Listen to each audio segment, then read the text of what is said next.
Okay, let's do this.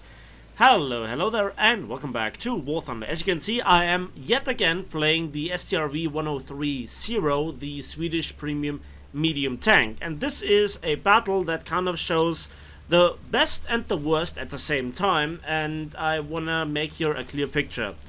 The background is that recently, a few days ago, many miles away, a fellow content creator and actually a friend of mine just shot me a message, you gotta try out this tank again. They have reworked it, they have fixed it. And what I mean by this is, this tank has, if you don't know it, a fixed gun. It's completely attached to the hull, so you have to aim with the hull, the horizontal and the vertical. That creates obviously some problems. That's the inherent tank design, like it was in real life. But it is not quite implemented like in real life. As you can see, just observe where the aiming circle is and how I tried desperately to adjust to the target. And you can see that the aiming is not smooth. It's still not smooth. It still doesn't work. And this is where the tank should shine, medium to long range. And it just doesn't. It is really rough to still aim with this tank. And I also want to highlight here one thing. I have here a completely trained crew with the expert qualification, This is not with an ace qualification. If the tank would aim smooth with a ace crew, it would be frankly pay to win, or you just have to spend so many hours to do this. I don't know if the tank actually does aim smoothly, but you cannot expect a tank to perform to a usable standard when it has an ace crew. The ace crew is something that I always use for comparison, because then both tanks that I compare have the same power level, if you will. Here we have only a medium tank, a premium medium tank, although it has all the characteristics of a tank destroyer, and kind of would fit into the British tech tree because it is good with its gun. The gun is amazing. It's effectively an L7, and it has both L7 APDS variants, of which I use the one with the lesser penetration versus flatter angle, but more penetration versus angled armor. And so far, this is what I really think is great. But the tank has no APFSTS, the tank has no hash, and the tank has, worst of all, no heat. Whereas a lot of other tanks at this battle rating have it. For that, it gets an autoloader with 4-second reloads, independent from crew skill. So that is why I actually massively approve the battle rating increase to 7.7. Which sounds rough, but the problem that this tank has are not with the design.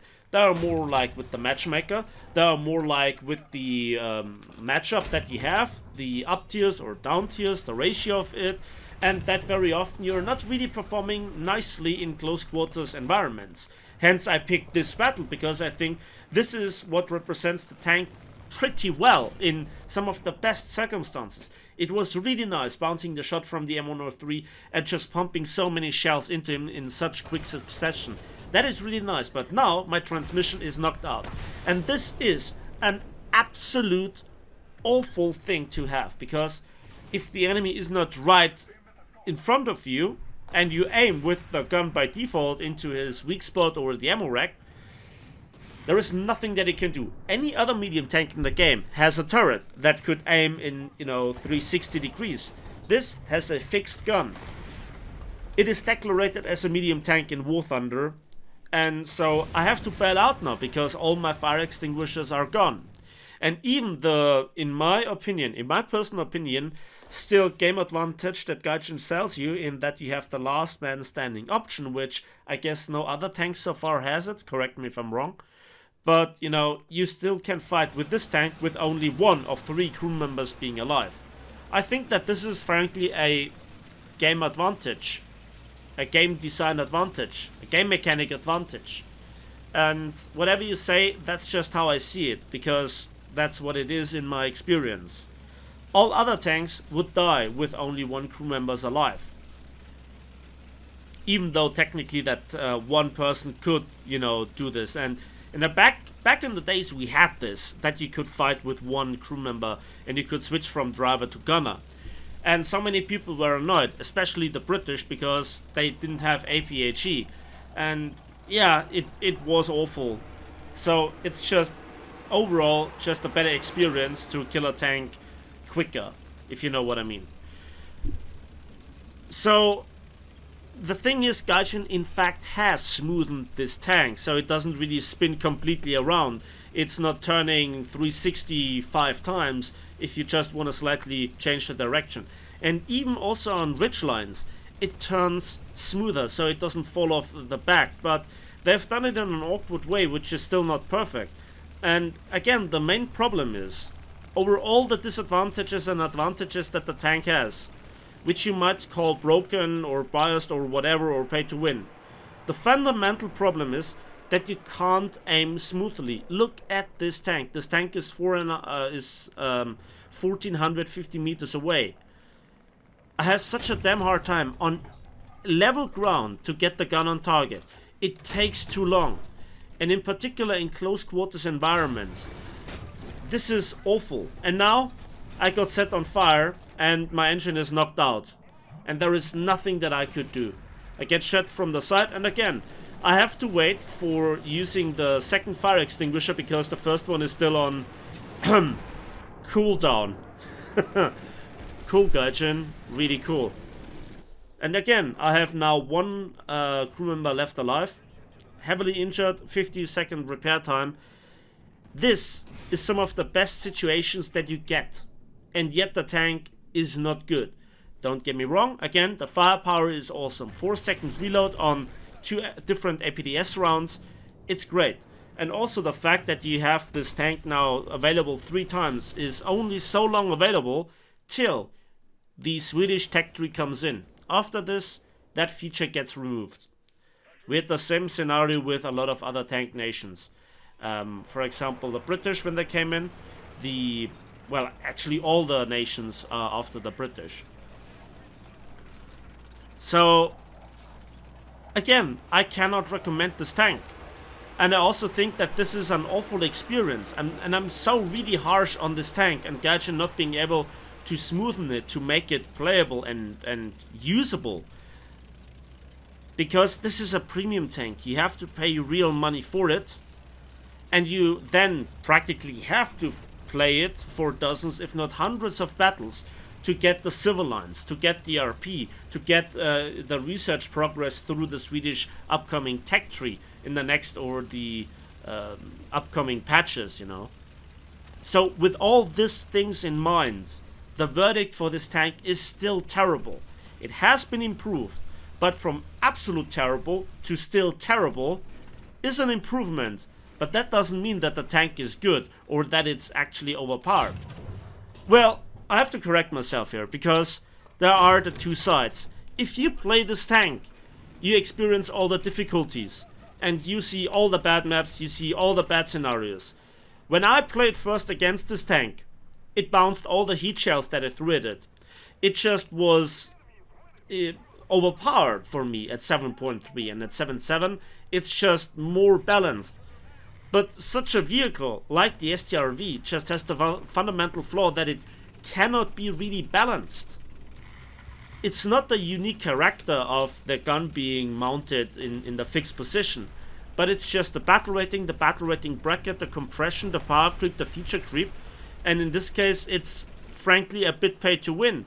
When you think about, you know, the 4-second reload on this L7, the very bouncy front, and also the fact that you have one crew member, that you can still play the tank to its full capacity. So this tank is always a bad experience for yourself and for the opposition equally. And this is before I have to talk here about then aircraft and just the huge loss streaks that I got with this tank. I tried everything. I fought hard. I got good kill series, right? And so the reason why I presented this map was because, yeah, well, it just shows the tank where it should be really strong, and yet it got knocked out.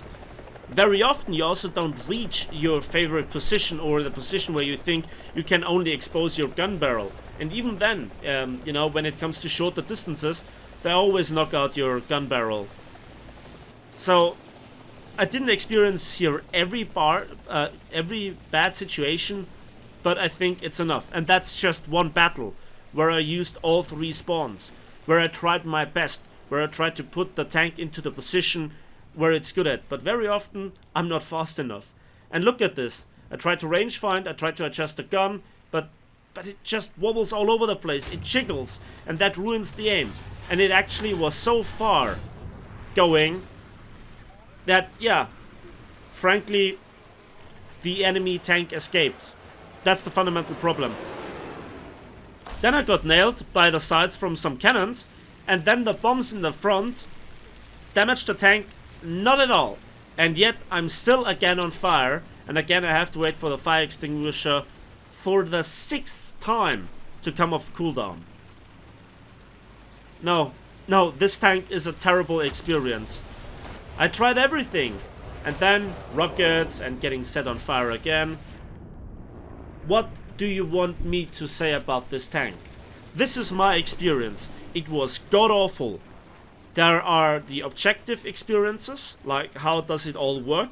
It's terrible. And then subjectively speaking, it's oh so frustrating. Because you can't do anything. You can't do anything against your fate. And I am not somebody that really likes to camp. And even as a camper, this tank sucks. And look just at this picture. A full streak of losses. Guess how many Silver Lions you're going to make in that kind of loss scenario. Guess how many RP you will obtain in that scenario. And frankly, the tank in its current state is not worth it. Gaijin's response to my, claims and to the feedback that I gave them, it's not in the plans to rework the tank again. And I think that is the inherent problem of Gaijin.